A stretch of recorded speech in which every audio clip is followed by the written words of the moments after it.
Տիկին Զորաբյան շատերի համար անակնկալ էր, որ դուք ընտրություններին մասնակցություն եք ունենալու Սյունիքի մարզից, ինչու է այդպես որոշվեց, որտեղ ակնկալվում էր, որ մանավանդ քաղաքապետի ընտրություններից հետո Երևանում դուք ավելի բարձր ռեյտինգ պիտի որ ունենայիք։ Գիտեք, այդ հարցը ինձ շատ են տալիս, ինչու թիվ 12 ընտրական տարածքից, որը ներառում է իր մեջ Սյունիքի եւ Վայոց ձորի մարզերը, գիտեք, իմ վստահ համոզմամբ քաղաքական գործիչը, կայացած քաղաքական գործիչը, հանրային վստահություն ունեցող քաղաքական գործիչը պիտի հանրային վստահություն ունենա ոչ միայն այնտեղ, որտեղ ինքը ծնվել է, իր բակում, իր թաղում, իր մերձավորների մոտ, իր քաղաքում, իր բնակավայրում, այլ հանրապետության ցանկացած բնակավայրում։ Ես որոշեցի այո առաջադրվել թիվ 12 ընտրական տարածքում ոչ միայն այն պատճառով, որ իմ արմատները Սյունիքից են, ես ընտեղ ունեմ հարազատներ, բարեկամներ, ընտանեկան օջախ, այլ նաև այն պատճառով, որ ես ինձ թույլ տամ լինել մի քիչ այսպես անհամեստ եւ վստահ լինել, որ ես կարող եմ ակնկալել նաև հանրապետության ցանկացած բնակավայրում մեր հայրենակիցների աջակցությունը, որովհետև իմ քաղաքական կենսագրությունը, իմ աշխատանքը խորհրդարանում Հայաստանի միջազգային կառույցներում ինձ տալիս է այդ վստահությունը համոզված լինելու, որ ես կունենամ աջակցություն նաև թիվ 12 ընտրական տարածքում, Սյունիքում եւ Վայոց ձորում։ Եվ այս օրերին ես տեսնում եք ոտքով անցնում եմ գյուղից գյուղ,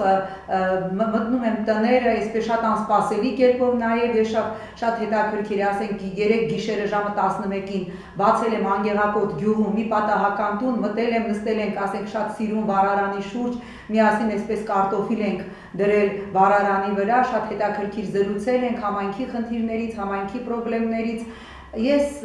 կարծում եմ կարող եմ իսկապես լավ պատգամավոր լինել իրենց համար, նաև ոչ միայն Հայաստանի Հանրապետության յուրաքանչյուր քաղաքացու համար։ Դուք ինքներդ էլ ասացիք, որ քարոզարշավում յուրօրինակ տարեր եք ներմուծել, արդյոք հետհեղափոխական էյֆորիան է բոլորին ստիպել, հա, զարգացնել իրենց հնարավորությունները, որովհետև հասկանալի է, որ հիմա գերեշխում են Նիկոլ Փաշինյանի ուրվական, հա, այսպես ասած ամեն օր։ Գիտեք, ես կարծում եմ, որ նոր Հայաստանը բոլորիս կանգնեցրել է նոր իրողության առջև։ Այսօր դու գիտես, որ չի լինելու վարչական ռեսուրս, ընտրողին չեն շեղելու որևէ այլ կողմնակի այսպես գործիքով, լինի ընտրական կաշառք, լինի այլ որևէ այսպես շահագրգռվածության տարբերակ, այսինքն դու ես քո ծրագիրն է, քո անունն է, քո կենսագրությունն է, ես ինքս որոշել եմ այսպես գյուղ, ինչքան որ կբավականացնի հա իմ ուժը եւ 12 օրերը, որտեղ ցավոք սրտի արտահերթ ընտրությունների քարոզարշավը 12 օր է, այսպես մտնելու եմ գյուղ, քաղաք, տուն եւ ոտքով տեսնում եք, հա, եւ զրուցելու եմ բոլորի հետ, ներկայացնելու եմ իմ ծրագիրը, ներկայացնելու եմ Բարգավաճ Հայաստան կուսակցության բավականին ուժեղ տնտեսական ռեֆորմների ծրագիրը եւ ի վերջո մենք այստեղ պիտի հասկանանք, մենք քաղաքական գործիչներս, որ այդուհանդերձ այս ռեյտինգային ընտրակարգը էապես ազդում է իսկապես պրոֆեսիոնալ քաղաքական գործիչների վրա։ Ինչու՞, որովհետև հասարակ օրինակ բերեմ, գյուղերից մեկում ռեյտինգայինով առաջադրված է մի ասենք որ X անձնավորություն, որը որևէ կապ չունի քաղաքականության հետ, որը գալու է խորհրդարան եւ ողբերգություն է դառնալու ոչ միայն իր բնակավայրի համար, ոչ միայն խորհրդարանի համար, այլ նաեւ հենց ինքը իր համար։ Այդ մարդը, այդ տեսակ մարդիկ համալրելու են ընդհանրապես կոճակների խմբականակը։ Բայց երբ որ հարցնում ես, ասում ես դու ինչի պիտի այդ մարդուն վստահության քվետաս, չէ՞ որ դու իրեն գործուղում ես ամենաբարդ խորհրդարանը, իսկ այս խորհրդարանը լինենք անկեղծ, ես հիմա շատ փակակցեր չբացեմ, բոլորիս համար էլ պարզ է, որ այս խորհրդարանի առջև բավականին լուրջ խնդիրներ են դրվելու, թե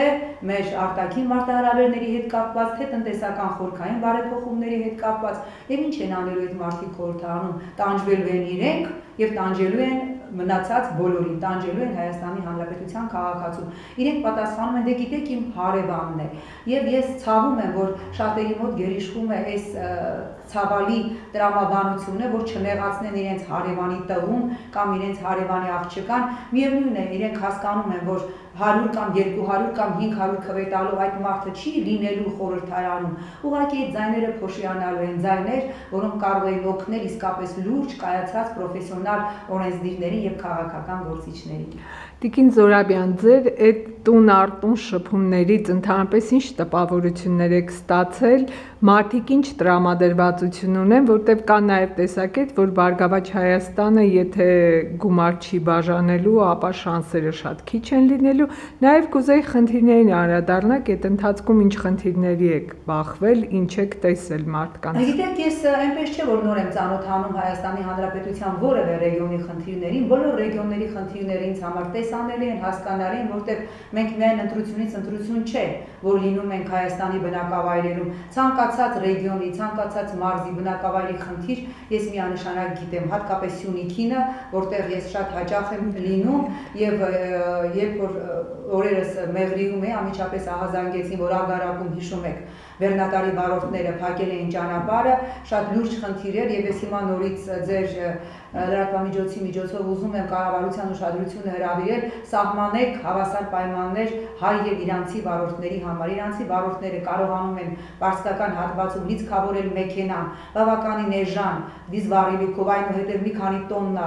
բեռնավորում են եւ ամբողջ Հայաստանի տարածքում օգտագործում են իրենց դիզվառելիքը, իսկ հայ վարորդները ստիպված են լինում իրանական կողմում լիցքավորել ընդամենը 50 լիտր եւ այնուհետև շատ ավելի բարձր սակագնով հայկական տարածքում, այնուհետև նաեւ հարկային խնդիրների հավասարեցման խնդիր կա։ Սա լուրջ խնդիր է, 250 բեռնատարի վարորդ կարող է իսկապես հրաժարվել, գործադուլ անել եւ այդ ժամանակ մենք լրջագույն խնդիր կունենանք։ Հիմնական խնդիրը դա գործազրկությունն է, կատաստրոֆիկ չափերի է հասնում հատկապես Սյունիքում եւ նաեւ Վայոց ձորում եւ հատկապես Սիսիանի ռեգիոնում, կատաստրոֆիկ չափերի, մարդիկ ոչ միայն աշխատանք չունեն, այլ նաեւ ովքեր ինչ որ մի մասնավոր սեկտորում տեղավորվում են աշխատանքի, ես ձեզ թիվ ասեմ կապշեք, կա 15000 ամսական, կա 20000, կա 25000 եւ առավելագույնը 30000 աշխատավարձ որոշ մասնավոր սեկտորում, այսինքն մարդը ամիսը ստանում է 20000 դրամ աշխատավարձ։ Դուք պատկերացնում եք 20000 դրամով ինքը ինչպես կարող է կոմունալ վճարել, ապրել, համատարած չքավորություն է, մենք պիտի կարողանանք ինչ էլ խոսենք, ինչ էլ ասենք, եթե մենք չկարողանանք ներդրումներ ներգրավել, եթե մենք չկարողանանք աշխատատեղերի խնդիր լուծել, մեր ցանկացած խոսք լինելու է ընդամենը ձայն բարբարու անապատի։ Եվ պատահական չէ, որ ես արդեն 3 խոշոր ներդրումային պրոյեկտով եմ ներկայանալու սյունեցիներին եւ վայոց ձորցիներին։ Մեկը ուրեմն բրդի եւ ոչխարի կաշվի վերամշակման ձեռնարկություն է լինելու, ամբողջ զրոյից սկսվելու է բրդի, որտեղ մարդիկ այդ ոչխարի բուրդը ուղղակի գիտեք այնտեղ ինչքան զարգացած է հատկապես Սյունիքում ոչխարաբուծությունը, տանում կամ թափում են, կամ շատ կոպեկներով էժան գներով կաշին տալիս են պարսիկներին։ Սկսելու ենք այդ կազմակերպությունը Հորդանանի իմ շատ հարգարժան գործընկերները բավականին լուրջ ներդրողներ մթերելու են, գնելու են եւ բուրդը եւ կաշին, սկսելու են թելի արտադրությունից, ամբողջ փուլը ավարտվելու է